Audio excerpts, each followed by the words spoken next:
ಕೇಳುಗರೆ ನಮಸ್ಕಾರ. ಮನುಷ್ಯ ಅಂತ ಜೀವಿ ಭೂಮಿ ಮೇಲೆ ಹುಟ್ಟಿದ ಮೇಲೆ ಅವನು ಕೆಲವು ವಿಷಯಗಳಿಗೆ, ಕೆಲವು ವಿಸ್ಮಯಗಳಿಗೆ ಭಾಳ ಹೆದರ್ತಾನೆ. ಅವುಗಳಲ್ಲಿ ಒಂದು ಪ್ರಕೃತಿ ವಿಕೋಪ. ಪ್ರಕೃತಿ ಅದಕ್ಕೆ ಗೊತ್ತು ತಾನು ತನ್ನನ್ನು ಹೇಗೆ ಬ್ಯಾಲೆನ್ಸ್ ಮಾಡ್ಕೋಬೇಕು ಅಂತೇಳಿ. ಹಾಗಾಗಿ ಒಮ್ಮೆ ಸುನಾಮಿ ಬರುತ್ತೆ, ಒಮ್ಮೆ ಭೂಕಂಪ ಆಗುತ್ತೆ, ಒಮ್ಮೆ ಯಾವುದೋ ಒಂದು ವಿಚಿತ್ರವಾಗಿರ್ತಕ್ಕಂಥ ವೈರಾಣು ಹಬ್ಬಿಕೊಂಡು ಮನುಷ್ಯನನ್ನು ತನ್ನ ತನ್ನ ಕದಂಬ ಬಾಹುಗಳಲ್ಲಿ ಅದು ಸಿಗಾಕ್ಸ್ಕೊಳ್ಳುತ್ತೆ ಅಂತಕ್ಕಂಥದ್ದು. ಹಾಗೆಯೇ ಇನ್ನೂ ಒಂದು ಭಾಳ ಮುಖ್ಯವಾಗಿರ್ತಕ್ಕಂಥದ್ದು ಶಾಪ ಅಂತಕ್ಕಂಥದ್ದು. ಈಗ ಈ ಶಾಪಗಳು ಎಷ್ಟರ ಮಟ್ಟಿಗೆ ಸತ್ಯ?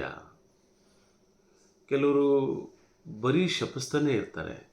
ಅವನ ಮನೆ ಹಾಳಾಗೋಗಲಿ, ಇವನ ಮನೆ ಹಾಳಾಗೋಗಲಿ, ಅವನು ಹಂಗಾಗೋಗಲಿ, ಇವನು ಹಂಗಾಗೋಗಲಿ.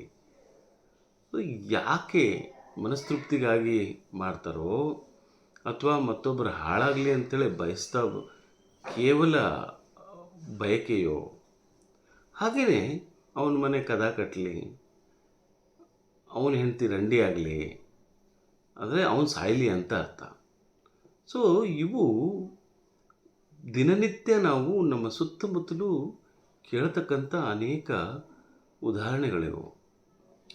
ಸೊ ಹೀಗೆ ಶಾಪ ಹಾಕೋದ್ರಿಂದ ಜನ ಸಾಯೋದಿದ್ರೆ ಎಷ್ಟು ಒಳ್ಳೆಯದಾಗಿದೆ. ಯುದ್ಧಗಳೇ ನಡೀತಾ ಇರಲಿಲ್ಲ ಭೂಮಿ ಮೇಲೆ. ಇಲ್ಲಿಂದ ಯಾವುದೋ ಕೆಲವ್ರ ಮೇಲೆ ನಾವು ಶಾಪ ಹಾಕಿದರೆ, ಶಪಿಸಿದರೆ ಅವರೆಲ್ಲರೂ ಸತ್ತು ಹೋಗ್ತಾ ಇದ್ರೇನೋ ಅಂತ ಅನಿಸುತ್ತೆ. ಇನ್ನೂ ನೋಡಿ, ಈ ಕಾಗೆಗಳ ಶಾಪದಿಂದ ಎತ್ತು ಸಾಯುತ್ತಾ? ಕಾಗೆಗಳು ಶಪಿಸ್ತವಂತೆ ಈ ಎತ್ತು ಬೇಗ ಸಾಯಲಿ, ನಮಗೆ ಆಹಾರವಾಗಲಿ ಅಂತ. ಆದರೆ ಅದರ ಸಮಯಕ್ಕೆ ಸರಿಯಾಗಿ ಅದರ ಕಾಲ ಕೂಡಿ ಬಂದಾಗ ಮಾತ್ರ ಆ ಎತ್ತು ಸಾಯುತ್ತೆ. ಆದರೆ ಮನುಷ್ಯನಿಗೆ ಈ ಸತ್ಯ ಯಾಕೆ ಗೊತ್ತಾಗೋದಿಲ್ಲ? ಅವನು ಯಾವಾಗಲೂ ಶಪಿಸ್ತಾ ಇರ್ತಾನೆ, ಹಳಳಿಸ್ತಾ ಇರ್ತಾನೆ, ಹಿಂದಿದ್ದನ್ನೇ ನೆನೆಸ್ಕೊಂಡು ಅಳ್ತಾ ಇರ್ತಾನೆ. ಯಾಕೆ ಈ ಹಳವಂಡಗಳು? ಮನುಷ್ಯ ಮುಂದಿನ ಆಲೋಚನೆಯನ್ನು ಮಾಡಬೇಕಾಗಿದೆ. ಇವತ್ತು ಪ್ರತಿದಿನ ಹೊಸದೊಂದು ಜಗತ್ತು ಸೃಷ್ಟಿಯಾಗ್ತಾ ಇದೆ. ಹೊಸ ಆಲೋಚನೆಗಳು ನಮ್ಮ ಮುಂದೆ ಎದುರಾಗ್ತಾ ಇದ್ದಾವೆ. ಹೊಸ ಆಲೋಚನೆಗಳು ಬೆಳೀತಾ ಇದ್ದಾವೆ, ಹೊಸ ಆಲೋಚನೆಗಳು ಹುಟ್ಟುಕೊಳ್ತಾ ಇದ್ದಾವೆ, ಹೊಸ ಹೊಸ ಆವಿಷ್ಕಾರಗಳು ಜನ್ಮ ತಾಳ್ತಾ ಇದ್ದಾವೆ. ಇಂಥ ವೈಜ್ಞಾನಿಕ ಪರಂಪರೆಯಲ್ಲಿ, ವೈಜ್ಞಾನಿಕ ಯುಗದಲ್ಲಿ ಇವತ್ತಿದ್ದಿದ್ದು ಕಾಲ ನಾಳೆ ಇಲ್ಲ. ಇವತ್ತಿದ್ದ ಪರಿಸ್ಥಿತಿ ನಾಳೆ ಇಲ್ಲ.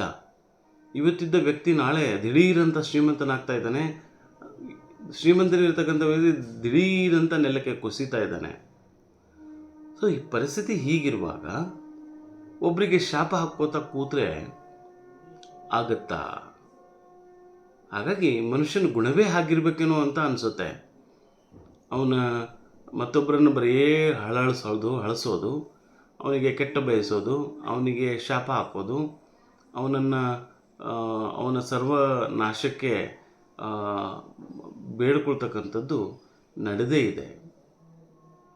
ಸೊ ಇವೆಲ್ಲವೂ ಕೂಡ ಸತ್ಯ. ಆದರೆ ಭೂಮಿ ಮೇಲೆ ಮನುಷ್ಯ ಭಾಳ ಸಂಕಷ್ಟವನ್ನು ಅನುಭವಿಸ್ಬೇಕಾಗತ್ತೆ ಅಂತಕ್ಕಂಥದ್ದು. ಸೊ ಈಗ ಮನುಷ್ಯ ಒಂದು ಸಣ್ಣ ಹೆದರಿಕೆಗೆ ಅವನು ಯಾವಾಗಲೂ ಕೂಡ ಹೆದರ್ತಾನೆ. ಯಾವ ಸಣ್ಣ ಹೆದರಿಕೆ? ತಾನೇ ಸೃಷ್ಟಿಸಿದ ದೇವರು ಅಂತಕ್ಕಂಥ ಅಮೂರ್ತವಾದ ಒಂದು ಸ್ವರೂಪಕ್ಕೆ. ಸೊ ಆ ದೇವರೇ ಇಲ್ಲದಿದ್ದರೆ, ಆ ನಂಬಿಕೆನೇ ಇಲ್ಲದಿದ್ದರೆ ಮನುಷ್ಯ ಏನಾಗ್ತಿದ್ದ? ಒಟ್ಟಾರೆಯಾಗಿ ಮನುಷ್ಯ ಗೊಂದಲದ ಗೂಡಿನಲ್ಲಿ ಬದುಕಿದ್ದಾನೆ. ಸೊ ಆ ಗೊಂದಲದಿಂದ ಅವನು ನಿಧಾನಕ್ಕೆ ತನ್ನ ಮನಸ್ಸನ್ನು ತಿಳಿಗೊಳಿಸ್ಕೊಂಡು ಅವನು ಮನುಷ್ಯನಾಗಬೇಕಾಗಿದೆ.